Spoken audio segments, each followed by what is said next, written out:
See, I told you I would be right back. And here I am with an even bigger mess. All right, friends, if you didn't catch my last video, we talked a little bit about how we're going to try to use a certain fabric bundle to bring a little bit more attention to the pretty fabric that we've got in there. So if you missed that, then take a look before this one. But here we are going to be talking about this pattern. It is called Lucky Stars. Now this is a kit that I purchased, but this is the colorful version that we're working on. I do not buy a lot of kits very often, mostly just because I'm afraid that if I mess up, then I won't have enough fabric to replace it.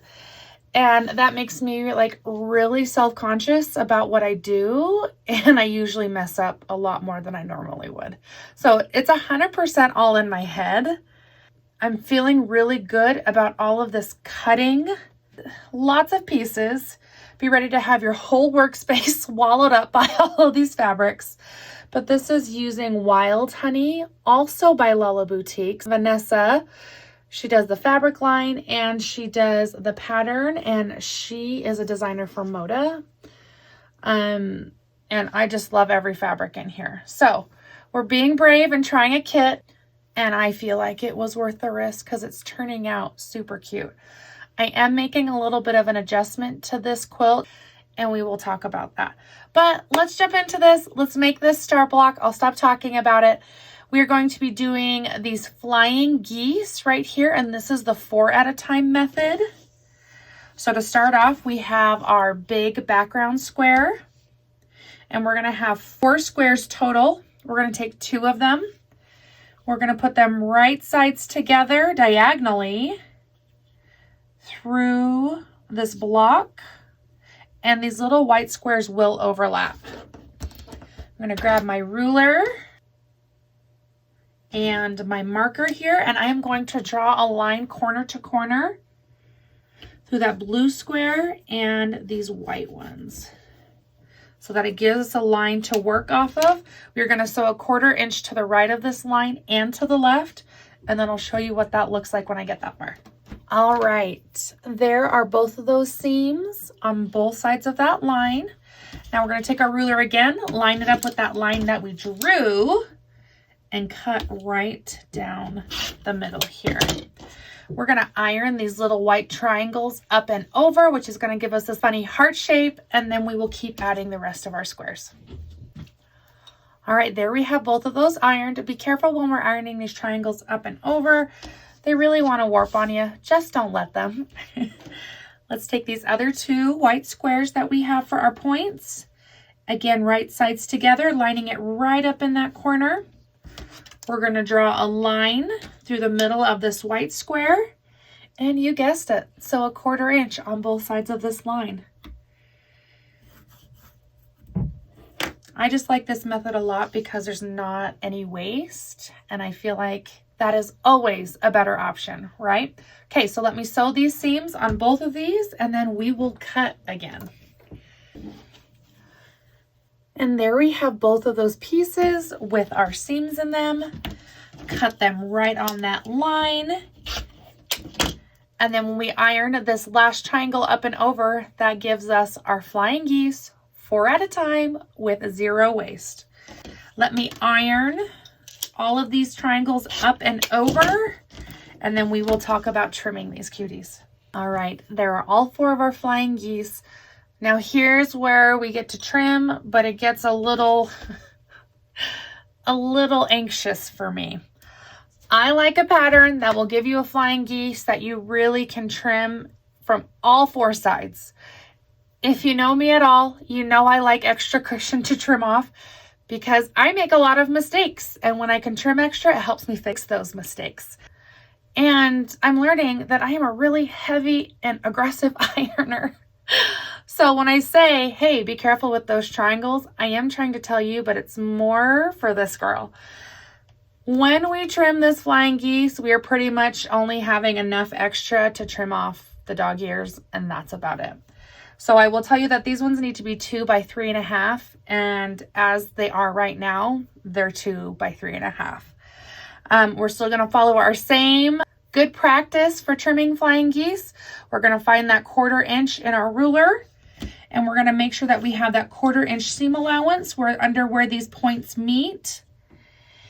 And since this needs to be 3.5, I am going to half whatever little wiggle room I have on the top and the bottom. I'm going to split that difference, keeping that 1/4 inch. So then we'll trim the bottom off and we'll trim the top, and it's so minimal. Give me more cushion to mess up, please. It's gonna happen. It's not an if, it's a when. And now that we've got a nice clean edge, I almost went ahead without you. Now that we've got a nice clean edge, we're gonna line this up with exactly 2 by 3.5, and we're going to trim our extra off, which just like turned to powder because it was so little. Oh, no. There's the thread. Can you even see that? So really not a lot of trimming, just a heads up. Be extra careful when you iron because it will make a difference later. Let me trim through the rest of these and then we will continue building this star. And there we have all of those nicely trimmed. Let's put them together with our star. For color wise, I'm not picking anything. I'm literally copying what they've done because I really like the way that they've done this. So if you're asking me where to put colors, don't, because I'm copying. So let's do a quick little dry fit for these. Our flying geese are going to go all around our middle star here. Okay. And then we have a little blue squares that are going to finish off that background for us. And they are going to go in all of our corners. All right, then we're going to talk about assembling the star, okay? So we'll have these flying geese right here. They'll get the 2 corners. Our middle square will get these 2 sets of flying geese. And again, with the bottom, our 2 corners are going to go onto our flying geese. And then after that, we'll combine all 3 rows. And then we will have the star for the middle of our block. Let's do it. Man, I really wish it went that quickly in real life. But here we have our star, and it is ready for us to work on this border around it. So let's do a dry fit for that one. We're going to be repeating a lot of the same process here. It just, instead of star points, we are putting on our rectangles here. There we have that. And then again, we have our, man, I'm a mess over here today. Then we have our corners. And here's where it's going to sound repetitive because now we get to add our white corners to this middle floral rectangle. We're going to add these 2 rectangles to the center star here. And then again, the white corners to the rectangle. And then we are going to combine our rows. Feels a little repetitious, but it turns out so cute. So let's get that far and then we get to talk about sashing. That sashing. I have a love-hate relationship with that. So let's talk about it, but in a second. Here we go. And there is like the perfect addition of that border on this cute little star block. I love these so much. The fabric is a huge like boost to this pattern. It is so cute. All right, let's talk about sashing. So every block on the right side, and it even says this in the pattern, is going to get a navy strip with 2 light blue. Typically when we do sashing per block, the last block does not get the sashing, but it does here. And so let me kind of show you this layout here of these rows.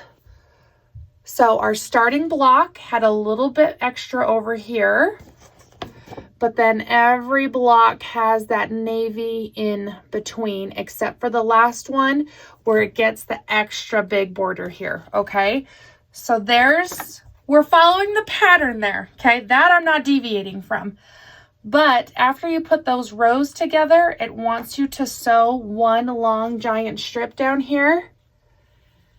And then that's how you're going to combine each row, because you are going to sew a row's worth of sashing on at a time.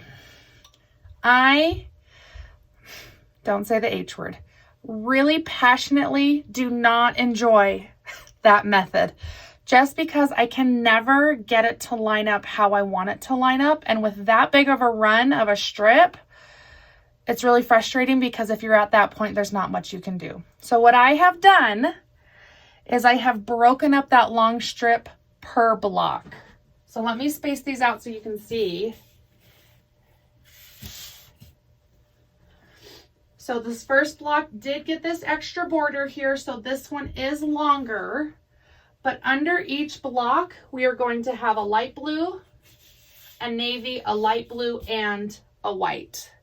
This is going to give us our long row of sashing without actually having to sew a long strip of sashing.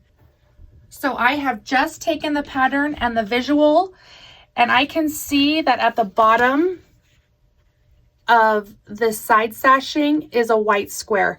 So I am accommodating the blue strip with the white square under each of these blocks. It just makes sense to me to break it into smaller pieces that are a lot more manageable and a lot easier to line up. So that's what I'm doing here. So let's sew this piece of sashing right here, and we'll get it on the right side. And then I will talk you through the bottom piece and exactly what that's going to look like.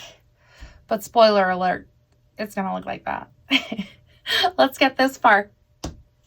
So there's our first piece of sashing. Let's add this to the side of the block.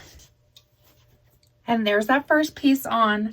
Now let's dry fit this second one. So we've got the navy for sure that's going to sit under this floral. And we've still got the two extra blues on both sides.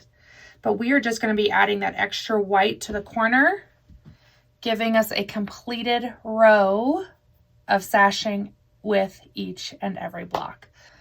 So let's put this together and get it up on the board.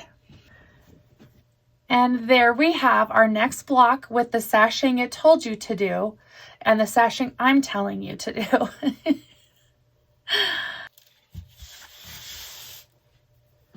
This is going to be the cutest stinking thing, but really it reminded me a lot of my walls. So that's why I'm probably like a little bit biased towards it. Quick recap. This is Lucky Stars. This is by Lella Boutique.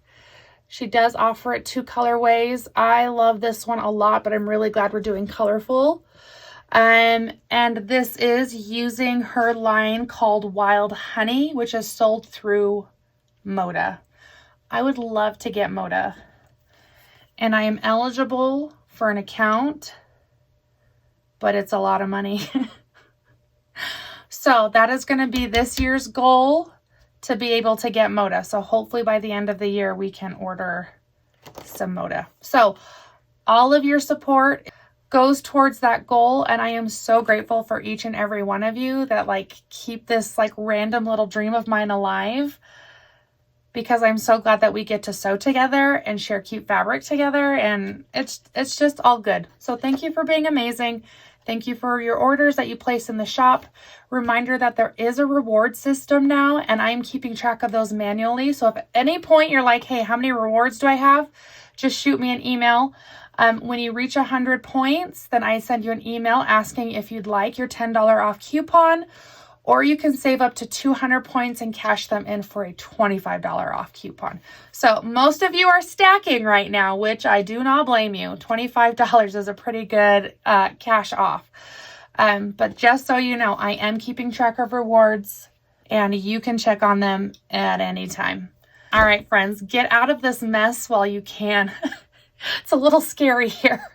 See you.